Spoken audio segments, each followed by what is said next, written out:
नमस्कार सर्वांना. तर मी आज बनवणार आहे अंड्याची बिर्याणी. तर त्यासाठी पहिल्यांदा मी खडा मसाला घेतलेला आहे आणि ते मी गरम पाणी ठेवलेले आहे आणि त्यामध्ये मी खडा मसाला टाकणार आहे आता. तर बघू शकताय मी माझ्या पद्धतीने कशी बिर्याणी करत आहे हे तुम्ही मला कमेंटमध्ये सांगा. आणि त्यामध्ये मी धुतलेला तांदूळ टाकणार आहे बिर्याणीसाठी.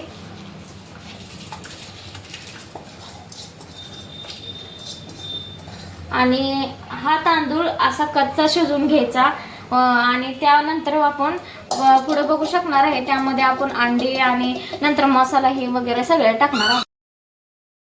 मी अंडी शिजवून घेतलेली आहे, त्यामध्ये थोडंसं मीठ टाकलेलं आहे आणि थोडीशी अशी हळद टाकलेली आहे कारण अंड्याला असं लागू शकतं म्हणून. आणि थोडीशी तिखट घेतलेली आहे मी कारण आपण ही नंतर तेलामध्ये भाजून घेणार आहोत बिर्याणीसाठी. आणि शिजवून घेणार आहे तेलामध्ये कारण बिर्याणी करताना अंडी भाजलेली अशी टेस्ट खूप छान लागते, त्यामुळे अंडी भाजून घ्यावं लागते ती. तर इथे बघू शकता तुम्ही अंड्याला सुद्धा किती छान असा फ्लेवर आलेला आहे आणि भाजलेत सुद्धा किती छान. तर आता इथे मी अंडी भाजून घेतलेले आहेत आणि अंडे सुद्धा किती छान भाजलेले आहेत तुम्ही बघू शकता.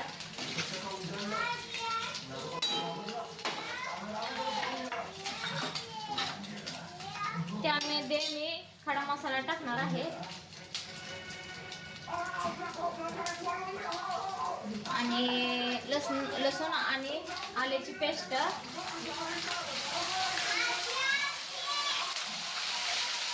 आणि ते बघू शकता तुम्ही बिर्याणीला उभाच कांदा चिरावा लागतो कारण बिर्याणी करताना कुठलाही कांदा उभा चिरायला.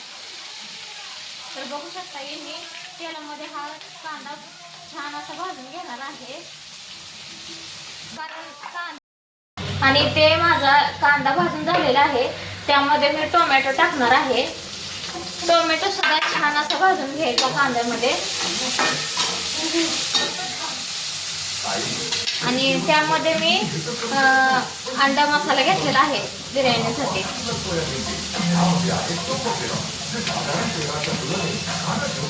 कारण माझ्याकडे दही नव्हतं कारण आम्हाला बिर्याणीमध्ये दही आवडत नाही त्यामुळे. आणि मी ते चिरलेली कोथिंबीर टाकलेली आहे थोडीशी आणि थोडीशी लाल तिखट सुद्धा टाकलेली आहे. तुम्हाला चवीपुरतं टाकावंसं वाटलं तर तुम्ही टाकू शकता. तर इथे बघू शकता मी आता माझा अंड्याचा मसाला असं पूर्ण भाजून घेतलेला आहे.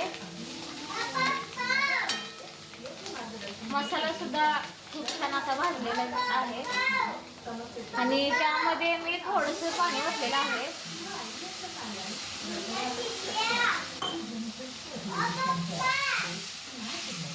आणि ते बघू शकता तुम्ही आता मी थोडंसं पाणी ओतले आणि ते मी भाजलेली अंडी टाकलेली आहेत. अंडी सुद्धा अशी भाजून घ्यायची. बघू शकता तुम्ही मी कसा असा मसाला भाजलेला आहे.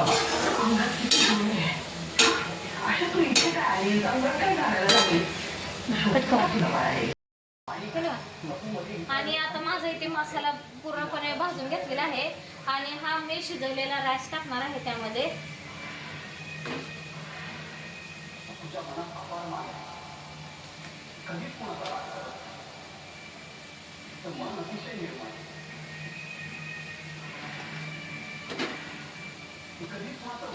आणि थोडासा मसाला मी साईडला काढून ठेवलेला तो पण मी टाकणार आहे आता ह्याच्यामध्ये.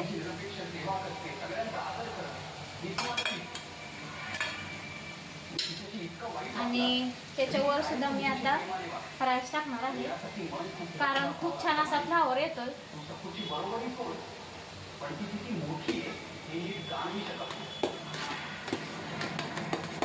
बघू शकता आता ते मी कसा राईस टाकलेला आहे मसाल्यावर. आणि इथे मी चिरलेली कोथिंबीर वरून टाकणार आहे कारण बिर्याणी अशी खूप छान दिसते त्यासाठी. आणि इथे आमची बिर्याणी तयार झालेली आहे. धन्यवाद.